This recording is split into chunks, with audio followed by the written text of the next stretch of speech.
I don't know.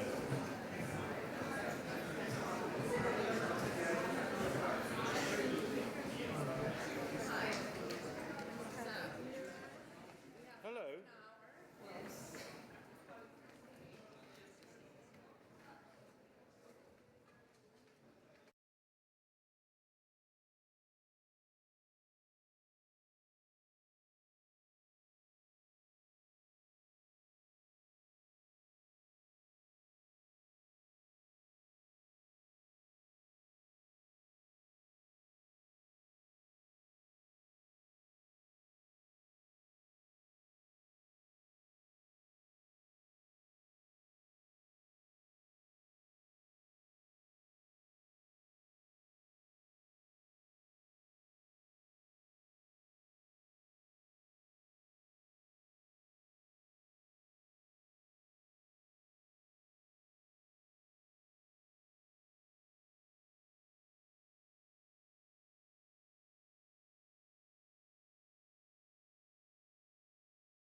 Good afternoon, everyone.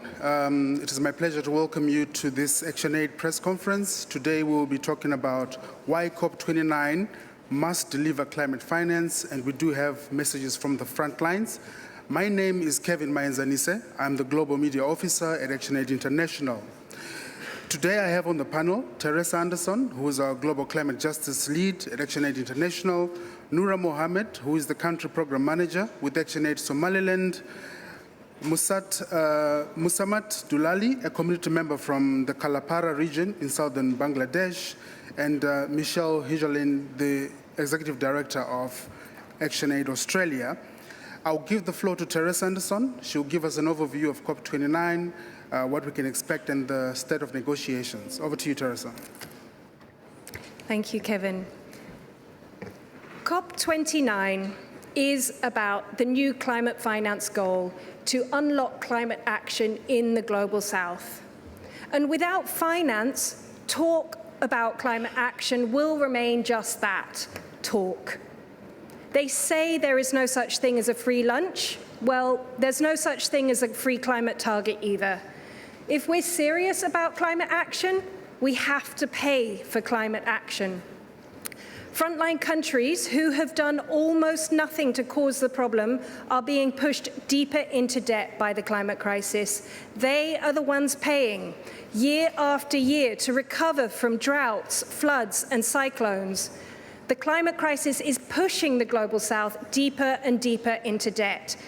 And yet somehow, on top of all of this, the Global South is supposedly expected to also adapt to future impacts and also scale up renewable energy and green technologies to cut emissions. That is just not realistic. Sticking the Global South with an escalating climate bill is not only unfair, it's a recipe for certain planetary breakdown.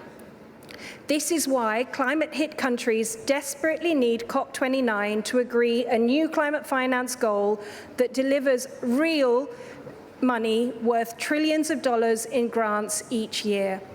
And it needs to be the wealthy countries of the global north who have been polluting for a century or more that finally pay up the real money for climate action. So far, wealthy countries have been evading their responsibilities, however. In 2022, between them, developed countries only provided between $28 and $35 billion worth in grants for climate action in the Global South. For context, the world spent twice as much as that on ice cream that year. That was $71 billion in 2022 on ice cream. Less than half of that on climate finance. So we can't avert planetary meltdown by spending less than we spend on ice cream. Paying the costs of dealing with and avoiding climate action will come to the trillions of dollars in real money each year. And it has to come from developed countries that have caused climate change to the developing countries who are being hit hardest by impacts. Unfortunately, rich countries are not taking the climate finance issue seriously. Instead of being willing to put forward $1 trillion in grant-based finance, they're claiming that private finance can fill the gap. Developed countries are trying to minimize their grant-based contributions and instead pad out the climate finance goal with loans, with corporate investment, and all sorts of potentially exploitative private finance flows and call that climate finance.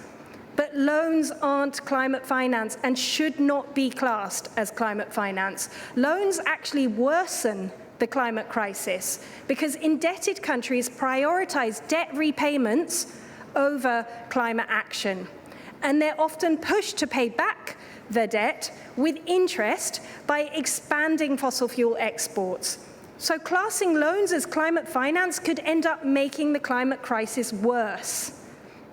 Coy talk of a multi-layered goal is actually a front for rich countries, cynically trying to turn the climate crisis into an investment framework for their own corporations and their own profit.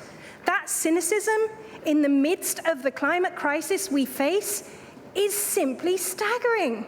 They need to stop trying to profit from our planet's desperation. And it gets even more absurd.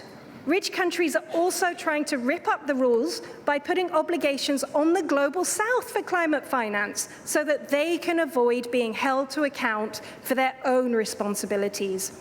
Those finger-pointing efforts completely ignore the numbers, which show that developing countries have produced far less per capita historical responsibility for causing climate change than developed countries, and thus should not be on the hook for climate finance. Anyway, the Global South is already paying the vast majority of climate costs. The whole point of this exercise with the new collective quantified goal on finance is to finally get the global north to contribute properly after all the damage it has caused. COP29 is a test of wealthy countries' commitment to securing a livable planet. If we want to unleash climate action on a scale that can save our future, The countries that have caused the climate crisis must pay to fix the mess. Whatever the cost, paying for ambitious climate action now will be far cheaper than the cost of catastrophe later. Thank you.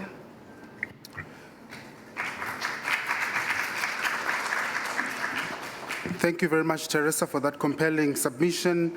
Our next speaker is Noura Mohammed from Somaliland. She'll speak about the gendered impacts of the climate crisis on women in a country and emphasize the need for climate finance so that those communities can cope and adapt. Over to you, Noura. Thank you very much, Kevin. I'm from the Global South. I'm particularly from Somaliland, where climate change is more than an environment crisis. It's a humanitarian disaster with severe impacts. Frequent droughts, flash floods threatens the lives and the livelihood of countless families, but the toll is particularly harsh on women and girls. Despite these challenges, women are often the first responders in their communities, taking on roles in caregiving, food production, and managing natural resources. These extreme weather events disrupt agriculture, leading to food shortages, loss of income, and forced displacement. Families in crisis often resort to harmful coping mechanisms, such as child marriages, for the family to survive. This has caused child marriage rates and cases to be increased. Girls are pulled out of school at alarming rates. The need for urgent support through the loss and damage funds cannot be overstated, as these resources are critical to protecting young girls from these devastating effects. Investing in women-led solutions can break this cycle by providing alternative livelihood and resources that reduce the need for these harmful practices to continue. With more stable sources of income and community support, families are less likely to make these difficult choices, ultimately protecting young girls' rights and future. Somaliland, like many countries in the Global South, has contributed less than 2% to the world's carbon emission, yet it faces some of the gravest impacts of climate change. The moral imperative for high emissions nations like UK, US, and EU to support loss and damage financing is clear. For over a century, the major polluters have fueled a climate crisis that countries like Somaliland now carry the brunt of losing lives, homes, and livelihood. Recognizing and supporting loss and damage funding not only begins to rectify these global imbalances, but also ensures a measure of justice, accountability for communities on the front lines of climate disaster. We witness the courage of women like Amina and Khadija, who are confronting unimaginable challenges in Somaliland. Amina, a mother of 4, watched in despair as years of drought left her land barren and her children hungry. Desperation drove her to consider the heartbreaking option of marrying off her daughter, Fatima, just to keep her family afloat. But Amina's strength found a new path. Through Action Aid agroecology alarm programs, she learned to plant drought-resistant crops and restore her land's fertility. Slowly, her farm began to flourish again, producing enough to feed her family, even generating a small income. Today, Amina is a beacon of resilience in her community, sharing her knowledge with other women so they too can cultivate hope from hardship. Khadija's journey reflects similar resilience.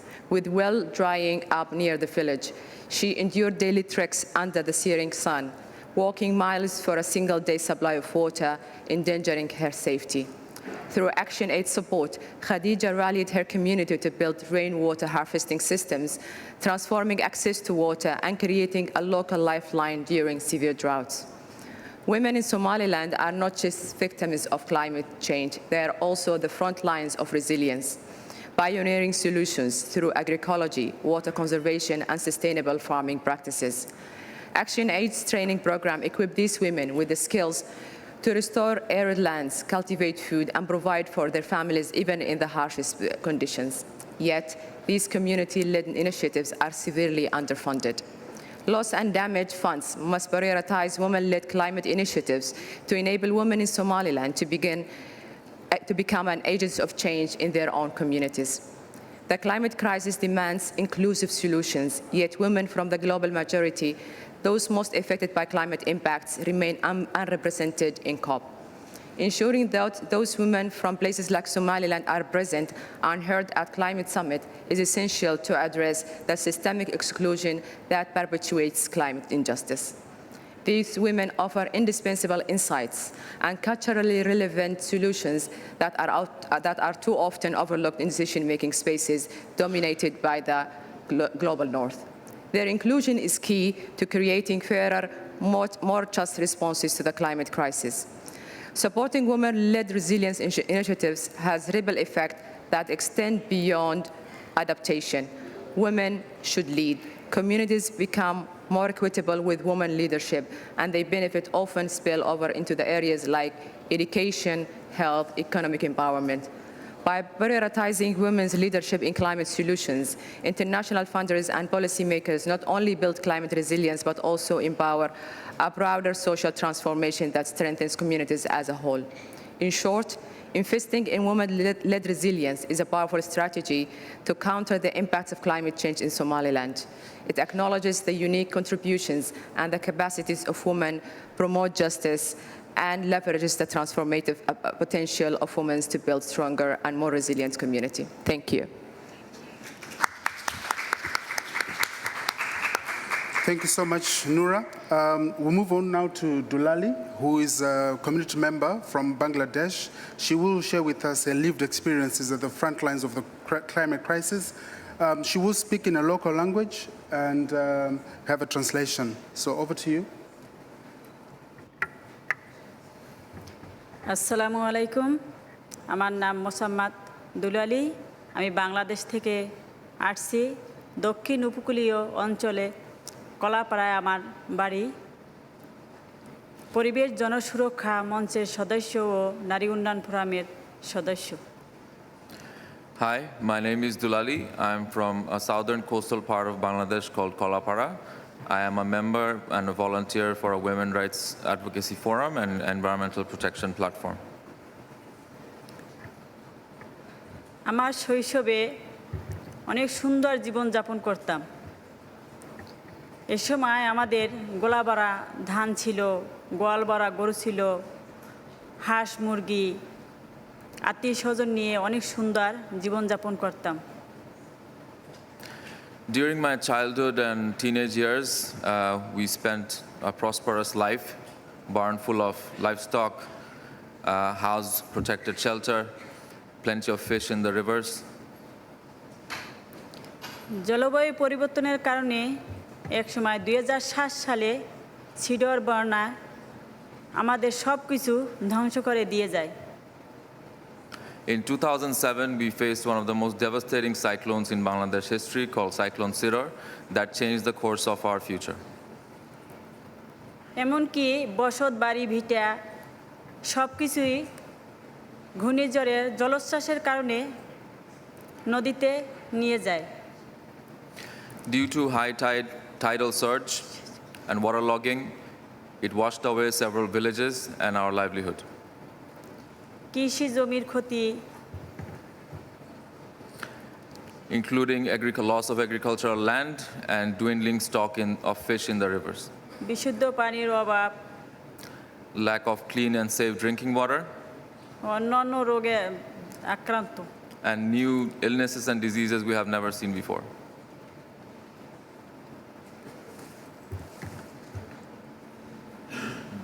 কৃষি জমি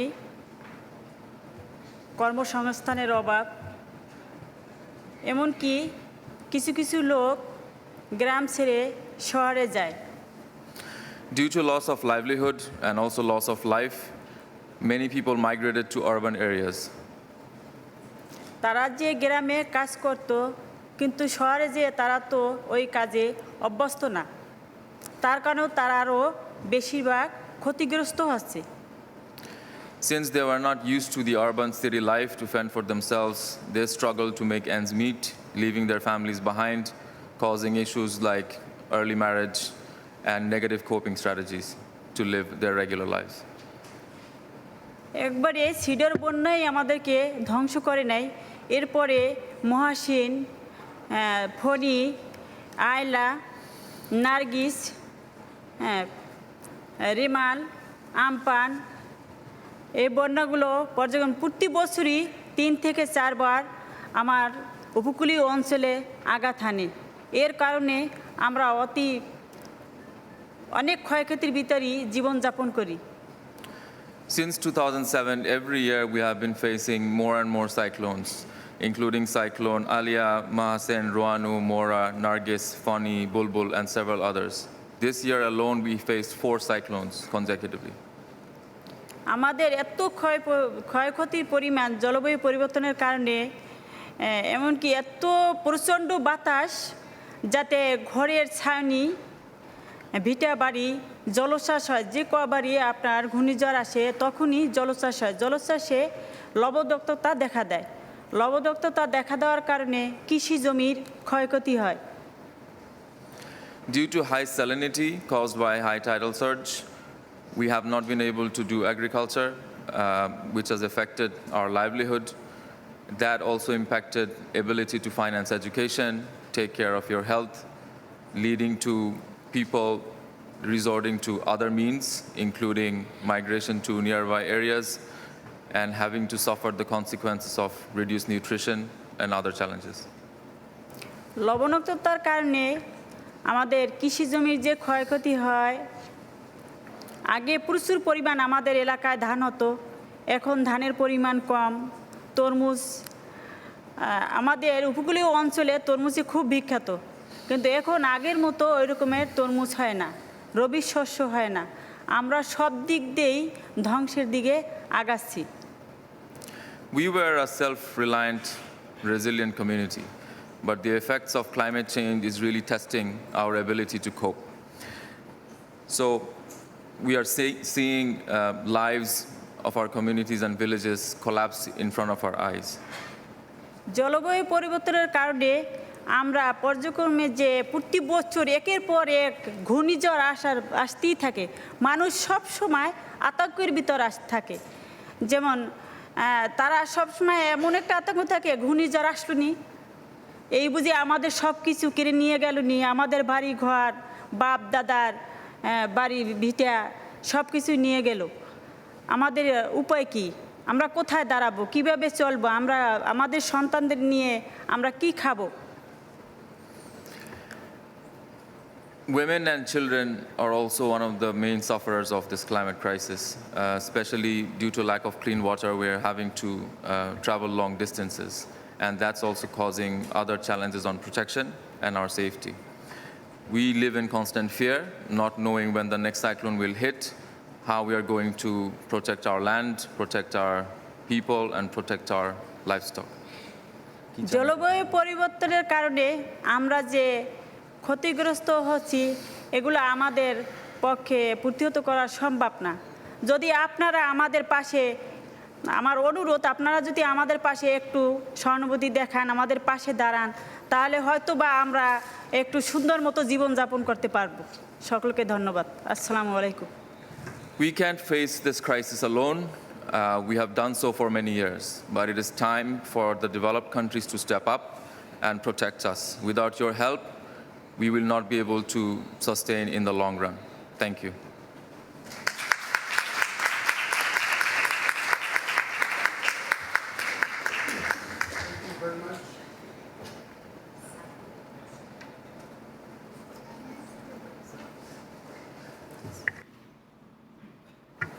Thank you very much, Dulali. We'll now move on to Michelle, the Executive Director of ActionAid Australia, and she'll tell us about why the rich polluting countries need to own up to the climate crisis. Thanks, and over to you. As we've heard, there is a deep inequity between rich, high-polluting countries like my own Australia and low-income countries in terms of their contribution to climate change and their access to finance for loss and damage, adaptation, and a clean energy transition. Wealthy countries must step up on climate finance at this COP.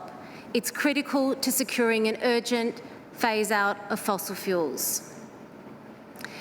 As we know, rich countries that are most responsible for historical emissions have a responsibility to provide climate finance to developing countries under Article 9.1 of the Paris Agreement. and they are currently failing in this obligation. It is not just a legal obligation, but a moral one, to support countries that have done the least to cause the crisis, but are experiencing some of the worst impacts with the least resources to cope. In my own region, Australia is the second largest fossil fuel exporter in the world. Yet we see many Pacific Island states struggling to deal with rising sea levels, increasing disasters like floods and cyclones, as well as significant disruption to ecosystems and traditional ways of life. Extreme climate events have already cost Pacific Island nations up to $7 billion over the past 2 decades, and this number will only rise as our planet warms. ActionAid is calling on developed countries to commit $1 trillion as a climate finance goal.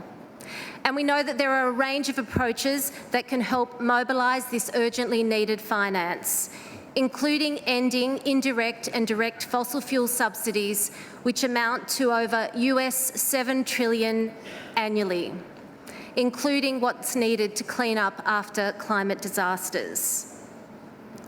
Besides the quantum, the quality of finance is critical and must be provided in grant-based funding rather than loans that are pushing climate-hit countries further into debt distress and deepening the crisis. It is also critical that we see gender-responsive climate finance to address some of the challenges we've heard about today, and women's equitable participation in climate finance decision-making. The $1 trillion goal must cover climate change adaptation, mitigation and loss and damage. All of these 3 are equally important components, and particularly the new fund established last year for loss and damage means nothing and is an empty commitment unless we see finance directed to it. We can't tinker around the edges when it comes to climate finance. The climate crisis is already pushing Pacific countries into excruciating debt, deepening gender and other inequalities. Low-income countries bearing the brunt of climate impacts, despite doing the least to cause the crisis, urgently need finance to adapt and mitigate against climate impacts. We need an ambitious, equity-based funding goal that delivers grant-based finance and covers adaptation, mitigation and loss and damage. The new climate finance goal is perhaps the most important agreement since the signing of the Paris Agreement and will decide the future for millions of people on the front lines of this crisis. Australia's Minister for Climate Change, Chris Bowen, has a unique opportunity as co-chair of the negotiations, and he must not let this opportunity pass. As a wealthy, high-polluting country, Australia must step up and ensure it delivers an ambitious climate finance goal from this COP. Thank you. Thank you very much, Michelle.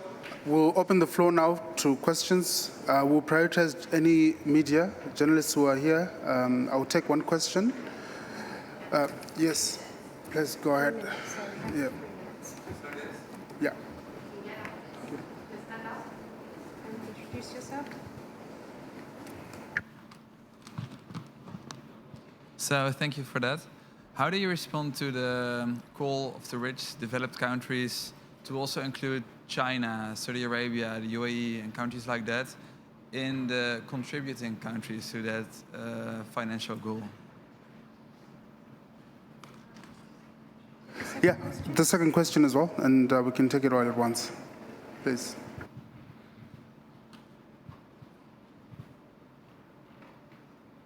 The second question, please start up. Yes. Fine. It's okay. Please go ahead.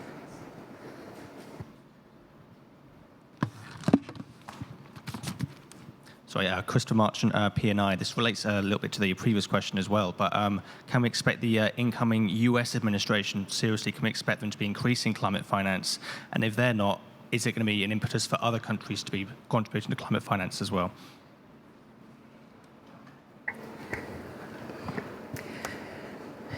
There is no metric by which you can count China's emissions as there is no metric by which China has a historic obligation to pay climate finance. If you look at the numbers, if you look at China's per capita historical responsibility, that is still far lower than any other developed countries.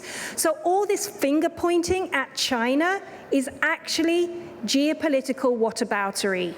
And it actually could lead to less finance being raised overall if wealthy countries point the finger at China as an excuse not to provide their own finance. So it's clear that this effort to increase the contributor base to the Global South is an effort to shirk responsibility rather than raise more money. On the question around the US elections, it seems likely that the US will not now pay its fair share of climate finance under this new incoming government. But this is a test for rich countries. Will they follow Trump's lead and just give up on the planet by default?